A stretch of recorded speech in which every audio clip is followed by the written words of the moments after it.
Magandang araw! Sa nakarang aralin, tinalakay natin ang tungkol sa epiko. Ngayon naman, talakayin natin ang tekstong visual, comics. Ngunit bago iyon, ano nga ba ang tekstong visual? Kapag sinabi nating tekstong visual, naglalahad ito ng mga impormasyon sa pamamagitan ng mga disenyo, grafiko, larawan at iba pang elemento ng sining. Ang mga elemento ng tekstong visual ay tumutukoy sa forma, hugis, linya, kulay, tekstura, espasyo, balanse at iba pa.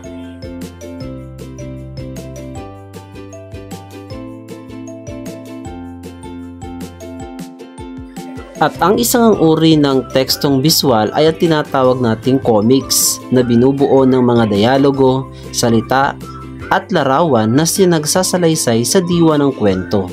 Dito sa atin sa Pilipinas, si Dr. Jose Rizal ang kauna-unahang sumulat ng comics na pinamagatang si Pagong at si Matsing.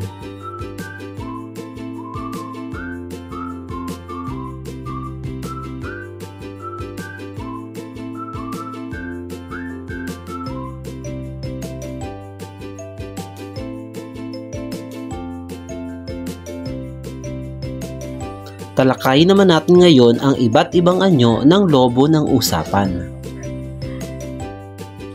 Pansinin nating mabuti ang pagkakaiba ng bawat lobo. Ang unang lobo ay tinatawag nating scream bubble.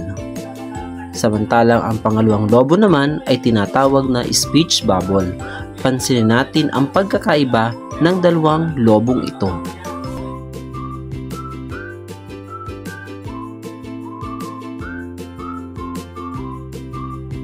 Ang ikatlong anyo ng lobo ay tinatawag nating radio bubble. Samantalang ang kasunod na lobo ay ang whisper bubble. Pansinin din natin ang pagkakaiba ng dalawang lobo.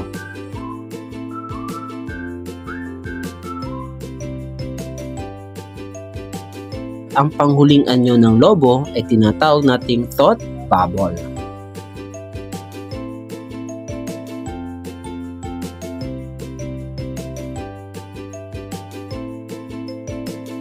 Bakit nga ba mahalagang gumagamit ng lobo ng mga usapan? Gumagamit ang comics ng lobo ng usapan upang malinaw na mailahad ang emosyon ng karakter, sapagkat ang bawat lobo ay may iba't ibang emosyong kinabibilangan.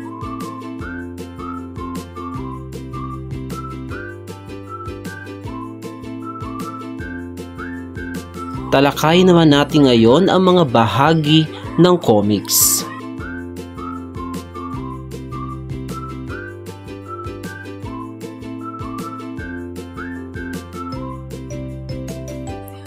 Mayroon tayong 5 bahagi ng comics.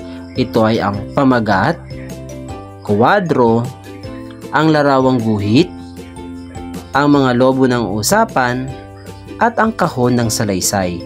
Ating talakayin at alamin ang kahulugan ng bawat bahagi ng comics.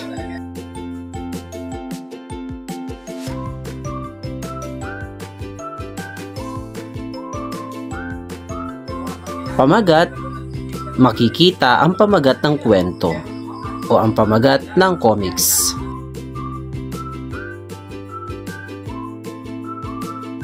Ang kasunod na bahagi ay tinatawag nating kuwadro.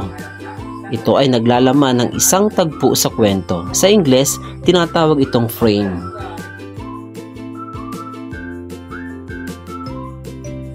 Ang kasunod ay ang lobo ng usapan. Pinagsusulatan ito ng usapan ng mga tauhan. May iba't ibang anyo ang lobo at batay sa inilalarawan ng dibuhista.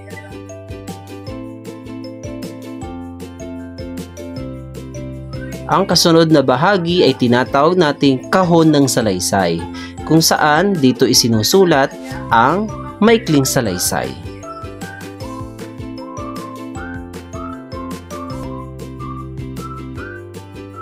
Ang kasunod naman ay ang larawang guhit o ang mga guhit na larawan. May mga dapat tayong isaalang-alang sa pagbuo ng comic strip. Una na nga rito ay ang tukuyin ang pangunahing tauhan. Dapat alam natin kung sino ang magiging pangunahing tauhan natin at kung sino ang mga magiging pantulong na tauhan. Ang pangalawa rin na dapat nating isaalang-alang ay tukuyin ang tagpuan. Dapat alam natin kung saan ang magiging tagpuan ng bubuuin nating comic strip. Kasama na rin dito ang oras at panahon.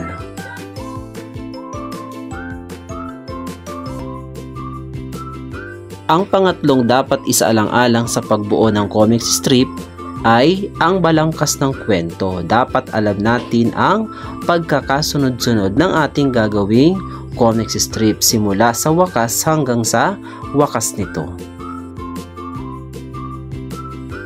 Kasunod ay kinakailangang i-focus natin ang ating atensyon sa dialogo o ang usapan ng mga pangunahing tauhan at sa daloy ng kwento.